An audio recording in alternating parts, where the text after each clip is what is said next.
अस्सलाम वालेकुम जी, क्या हाल चाल हैं आप सबके। उम्मीद करती हूँ सब ठीक ठाक होंगे।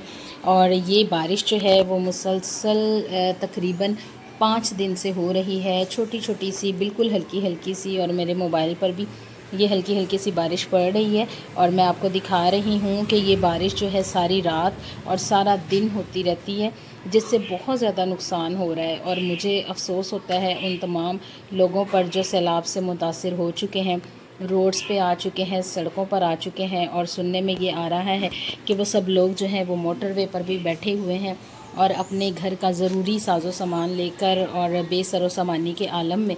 और इस मौसम में मुसलसल जो बारिश हो रही है वो उनके लिए मज़ीद मुश्किलात पैदा कर रही है। और हुकूमत जो भी काम उनके लिए कर रही है, या फ़लाही इदारे जो भी सैलाब ज़दगान के लिए काम कर रहे हैं, उनको भी मुश्किलात का सामना करना पड़ रहा है। क्योंकि ये मुसलसल जो बारिश है वो भी उनके लिए जो है वो किसी अज़ाब से कम नहीं। तो खुदा से ये दुआ है कि ये बारिश जो है वो ख़त्म हो जाए, ताकि लोग जो हैं वो अपने जो घरों में वापस जा सकें, पानी कम हो सके। और जो भी इदारे या हुकूमत के कारकुन जो हैं काम कर रहे हैं, वो जल्दी से उस तमाम जो काम को निपटा सकें और उनके घरों को जो है वो महफूज कर सकें। लेकिन किस तरह ये होगा कि बारिश कम होगी और पानी जो है वो सैलाब का पानी जो है वो आगे गुज़र जाएगा। जिन जिन इलाकों से सैलाब का पानी गुज़र रहा है वहाँ बहुत ज़्यादा मुश्किलात आ रही हैं, गांव के गांव तबाह हो रहे हैं। और ये 1988 के बाद बहुत ज़्यादा शदीद, बल्कि उससे भी कहीं ज़्यादा शदीद इस दफ़ा का सैलाब है। हर साल ही सैलाब आता है, हर साल ही जो है वो कुछ देहात जो है वो मुतासिर होते हैं और कुछ जो करीबी बस्तियां होती हैं वो शिकार होती हैं। लेकिन इस बार जो सैलाब आया है वो इंतहाई शदीद है, और 1988 के बाद जो है वो उससे भी ज़्यादा सैलाब का ख़तरा जो है अब लोगों को और हुकूमत को है।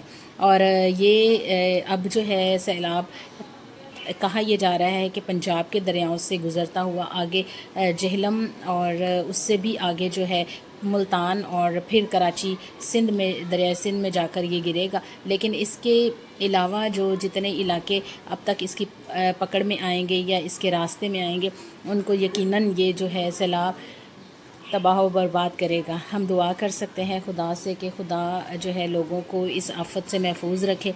ये जो कुदरती आफात हैं ये हर शहर में है, हर मुल्क में है। लेकिन तमाम जो तरक्की याफ्ता ममालिक हैं उनको भी इन कुदरती आफात का सामना करना पड़ता है। लेकिन वहाँ पर वसाइल ज़्यादा होते हैं, लोग बहुत अच्छे से मैनेज कर लेते हैं, और वो चूँकि तरक्की याफ्ता ममालिक है तो उनको फ़र्क नहीं पड़ता।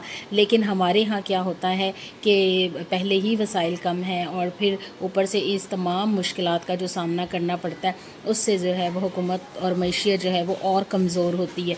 तो खुदा से हम दुआ कर सकते हैं कि खुदारा इस आफत को जल्द से जल्द टाल दे, लोग अपने घरों में महफूज तरीके से जा सकें।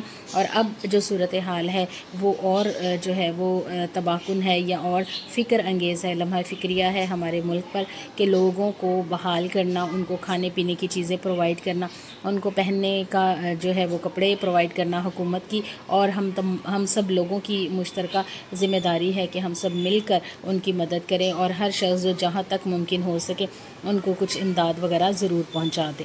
और यहाँ पर ये भी बताती चलूँ कि कल स्कूल खुल रहे हैं, और प्राइमरी और मिडल के स्कूल जो पहले बंद थे अब खुल रहे हैं। लेकिन बहुत सारे बच्चे ये सवाल करते हैं कि छुट्टियां जो हैं वो बढ़ा दी गई हैं। तो यहाँ पर ये क्लियर कर दूं कि छुट्टियां जो हैं वो उन इलाकों में बढ़ाई गई हैं जहाँ पर सैलाब है, जहाँ पर मुतासिर हो चुकी हैं आबादियाँ या स्कूल, वहाँ पर जो है वो मज़ीद छुट्टियां 10 दिन के लिए बढ़ा दी गई हैं। लेकिन हमारे स्कूल जो हैं खुल रहे हैं, गुलबर्ग के एरिया के स्कूल और बहुत से और स्कूल भी खुल रहे हैं। तो कल से बच्चे जो हैं वो बाकायदा स्कूल आएँ और जो है वो अब छुट्टी ना करें, क्योंकि पहले ही बहुत ज़्यादा छुट्टियां हो चुकी हैं। तो मैं आपसे मिलूँगी फिर किसी नई और मज़ेदार सी वीडियो के साथ। तब तक के लिए अल्लाह हाफ़िज़।